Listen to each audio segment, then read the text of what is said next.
Hello and welcome. Today I'd like to guide you through one option for a restorative child's pose. I have a decorative fluffy. This is something that people often just like throw on the ground, almost like a rug or over top of a chair. I find it very comfortable underneath of me during yoga and meditation. Alternatively, you might just use a towel or a blanket. I have a blanket and I have a large bolster. So this is a restorative bolster being the rectangular shape. You might choose to use a couch cushion or a pillow that you sleep with that's really firm.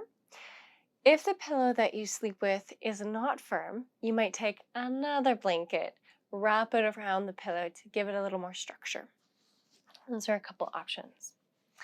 Let's start out today with our blanket folding. So we want to fold our blanket really small. So let's start with having your blanket folded in half. You can't see all of it, but we're going to have it folded in half lengthwise so that it's nice and wide. And yeah. And then from here, we will take the short edge and fold it in half again. So it's long and skinny. Great. Now we'll fold it in half, taking the longest edges and folding in half. Okay. Now make sure that there's no creases here. It's nice and smooth as best you can. Now we've got a smaller long rectangle, and we're going to fold it from the longest sides in half. Take the top short edges and match them to the bottom short edges. So now we have a really small rectangle. And now I know in my body, in my practice, I like it even in half again. So it should be close to the size of my abdomen here. Okay, and it's a number of inches thick. Right, so that's how we're going to have it today. Put that off to the side for a moment and then guide yourself onto a comfortable surface. So that's what this little fluffy or additional blanket is for, is coming onto a comfortable surface. So I'm going to slide that right underneath of me here. And then taking the edges of the fluffy and folding them up. Okay, folding them up. It's hard to see, but I'm taking this and I'm folding it under and then folding it again so that we've got a bit of a surface of a couple inches. This is for those of you who find that having the ankles on the tops of the ground, or the tops of the feet on the ground, really uncomfortable and kind of creates an uncomfortable stretch. So when you create a little bit of a crease or a roll or a fold in your blanket and then place your ankles on top of it, it allows for your ankles to have a nice little curve in them again, right? Instead of having them flat against the ground. So you're creating a little bit of a curve. Now we'll guide our feet together, knees nice and wide, ankles are on the supportive curve, and we'll bring our bolster in front of us. Now I quite like to bring the bolster nice and snug in between the legs. I also sometimes enjoy actually lifting the hips so that my hips end up sitting on the bolster and not all the way down on my heels. So you can try out both and decide whatever you want today in your body. And then we'll take this blanket, this is our last little touch that we're going to use today, and then scoot it right up against your belly. Okay. From here, you can guide your hands on either side of the bolster and lower yourself down. Maybe bring your right or left cheek to the mat. Maybe bring your forehead to the bolster, or even let your chin hang off of the bolster. So lots of options. And then we'll just begin to settle in. Make any and all little adjustments to your posture that you want to.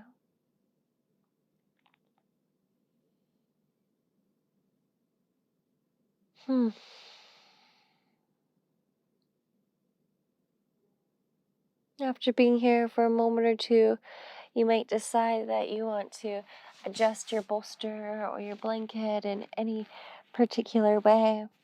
I'm just going to move my microphone.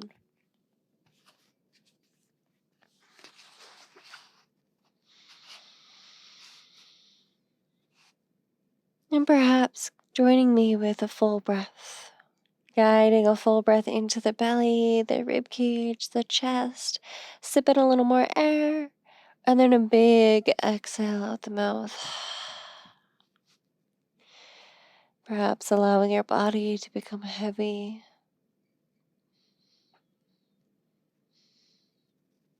Then starting to invite in a centering breath.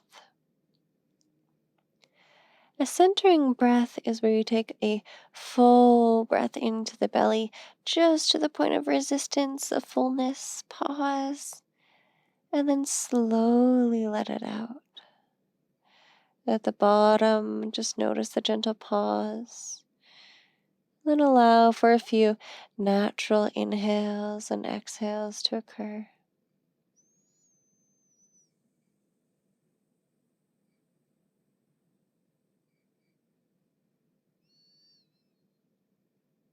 And after you've had a few natural breaths, perhaps doing that all over again.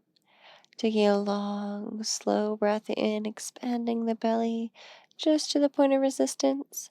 Hold, notice the pause, and then slowly allowing the air to leave, letting every little last drop out, noticing the pause at the bottom of the exhale, returning to a few natural breaths.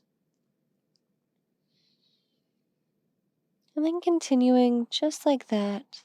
See if you can take about 2 or 3 rounds or cycles all on your own. Just to recap, it's a full breath into the point of resistance, long, slow exhale, natural breaths, and repeat.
And you're welcome to stay as long as you'd like.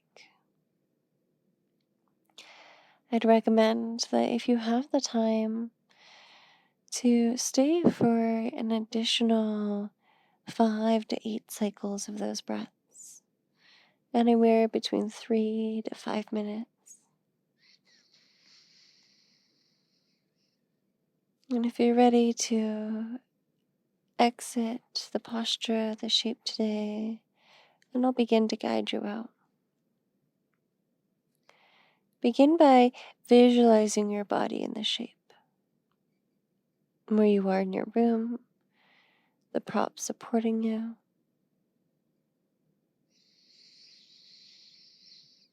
And we're going to visualize the exit and then move through it.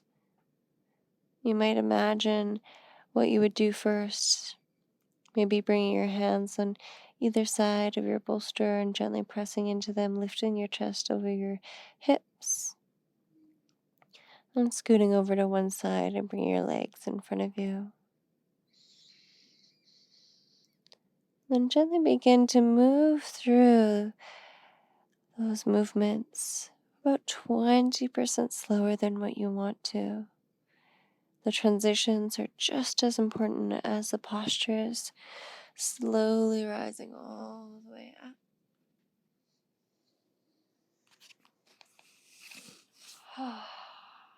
Maybe pausing when you rise up.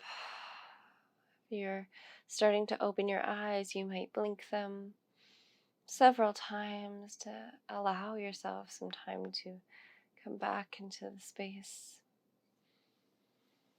Maybe remove your pillow and blanket. And scoot over to one side and bring your legs out in front of you. Thank you so much for joining me today. Namaste.